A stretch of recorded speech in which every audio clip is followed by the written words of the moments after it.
บายดีพ่อแม่พี่น้องที่รับชมรับฟังรายการมานาประจำอาทิตย์เนาะอาทิตย์นี้ก็เป็นอาทิตย์ที่1ของเดือนมิถุนาหรือว่าเดือนจูนเนาะพี่น้องเนาะจากความเป็นห่วงเป็นใยของรายการมานาประจำอาทิตย์ก็ขอให้พี่น้องรักษาสุขภาพเนาะเพราะว่าเดี๋ยวนี้อากาศก็ปั่นป่วนเนาะเดี๋ยวร้อนเดี๋ยวหนาวขน้อยผู้จัดทำรายการก็รู้สึกว่าเจ็บคอปากแห้งไปพอสมควรเนาะพี่น้องเนาะเอาถึงอย่างไรก็ตามรายการมานาประจำอาทิตย์นี้ยังนำเอาพระคำมาสู่พี่สู่น้องฮอดบ้านฮอดเรือนเนาะมื้อนี้ขน้อยจะนำเอาพระคำลูกาบทที่12ข้อที่22ถึงข้อที่31เนาะพระคำลูกาบทที่12ข้อที่22ถึงข้อ31นี้เพิ่นได้เว้าเรื่องความกระวนกระวายเนาะหัวข้อเพิ่นได้บอกว่าเรื่องความกระวนกระวายเนาะพระคำลูกาบทที่12ข้อที่22ถึงข้อ31เพิ่นได้เว้าว่าแล้วพระองค์ทรงกล่าวต่อพวกสาวกว่าด้วยเหตุนั้นเฮาบอกเจ้าทั้งหลายว่าอย่ากระวนกระวายถึงชีวิตของตนว่าจะกินหยังและถึงร่างกายของตนว่าจะนุ่งห่มหยังเพราะชีวิตสำคัญกว่าอาหารและร่างกายก็สำคัญลื่นกว่าเครื่องนุ่งห่มจงพิจารณาเบิ่งฝูงกาพวกมันบ่ได้หว่านเม็ดพืชหรือเก็บเกี่ยวผลปลูกพวกมันบ่มีเล้าเข้าหรือบ่อนเก็บเครื่องของแต่พระเจ้าก็ยังทรงเลี้ยงพวกมันไว้พวกเจ้ายิ่งมีค่าลื่นกว่าฝูงนกเหล่านั้นมีผู้ใดแด่ในพวกเจ้าโดยความกระวนกระวายนี้อาจต่อชีวิตให้ยืนยาวไปได้อีกบ่ดังนั้นถ้าพวกเจ้าจัดการกับสิ่งเล็กน้อยเช่นนี้บ่ได้เป็นหยังจึงกระวนกระวายกับสิ่งอื่นจงสังเกตเบิ่งดอกไม้ป่าเหล่านั้นว่ามันใหญ่ขึ้นมาได้อย่างใดมันบ่ได้เฮ็ดเวียกหรือตำผ้าเฮ็ดเครื่องนุ่งสำหรับมันเองแต่เฮาบอกพวกเจ้าว่าแม้นแต่กษัตริย์โซโลมอนเมื่อบริบูรณ์ด้วยสง่าราศีก็ยังบ่มีเครื่องนุ่งห่มงามเท่ากับดอกไม้เหล่านี้ดอกหนึ่งถ้าพระเจ้าเป็นผู้ตกแต่งดอกไม้ป่าอยู่ตามทุ่งหญ้าที่มีอยู่ในวันนี้และวันหน้าก็จะถูกตัดเผาไฟเสียโอ้คนมีความเชื่อน้อยเอ๋ยพระองค์จะบ่ตกแต่งพวกเจ้าหลายกว่าดอกไม้นั้นบ่ดังนั้นอย่ากระวนกระวายว่าจะกินหยังหรือจะดื่มหยังด้วยว่าคนทั่วไปอยู่ในโลกนี้กระวนกระวายอยู่เสมอกับเรื่องทั้งหมดเหล่านี้พระบิดาเจ้าของพวกเจ้าฮู้ว่าพวกเจ้าต้องการสิ่งเหล่านี้แต่จงสอกแสวงหาอาณาจักรของพระเจ้าและพระองค์จะเพิ่มสิ่งเหล่านี้ให้แก่พวกเจ้าเอเมนพี่น้องทุกวันเวลาพระเจ้าเป็นห่วงมนุษย์ทุกคนทุกวินาทีพระเจ้าได้เบิ่งพระเจ้าได้เห็นพี่น้องทุกคนพระองค์ได้เห็นมนุษย์ทุกคนว่ากำลังเฮ็ดหยังกำลังทำหยังฉะนั้นพระคำลูกาบทที่12ข้อที่22ถึงข้อ31นี้เพิ่นได้บอกอย่างชัดเจนว่าเฮาบ่ควรกระวนกระวายถึงเรื่องการอยู่การกินเฮาบ่ควรกระวนกระวายถึงเรื่องเฮาจะนุ่งหยังเฮาจะห่มหยังจงแสวงหาอาณาจักรของพระเจ้า เมื่อเฮาแสวงหาอาณาจักรของพระเจ้าแล้ว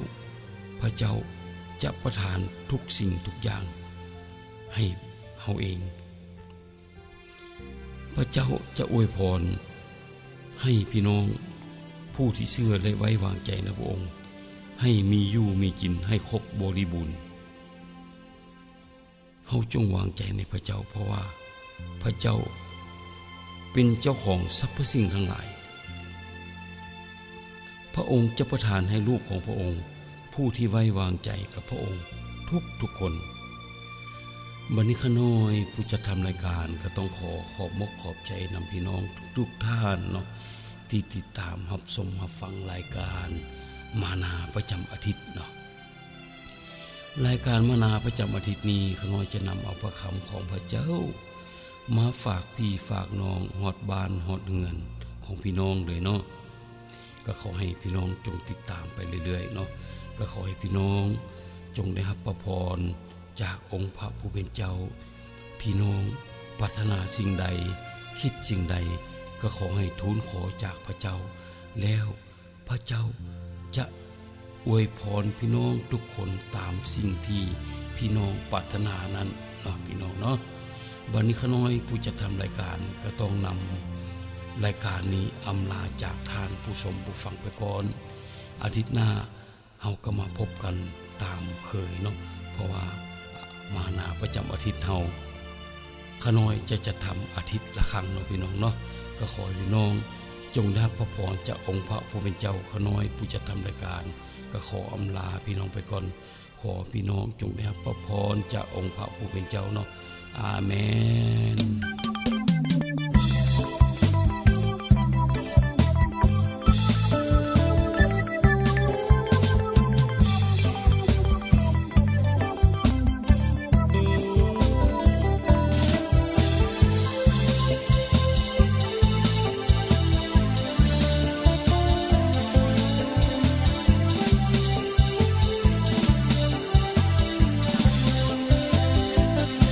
เมื่อได้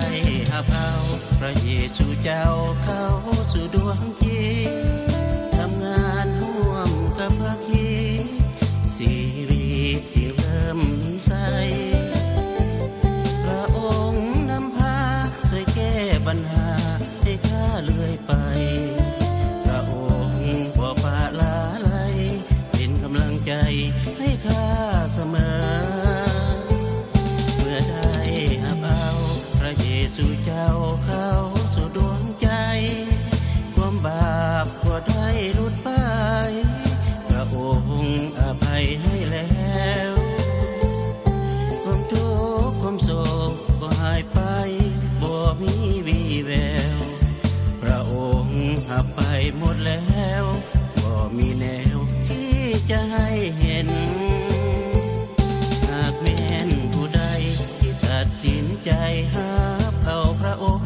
หา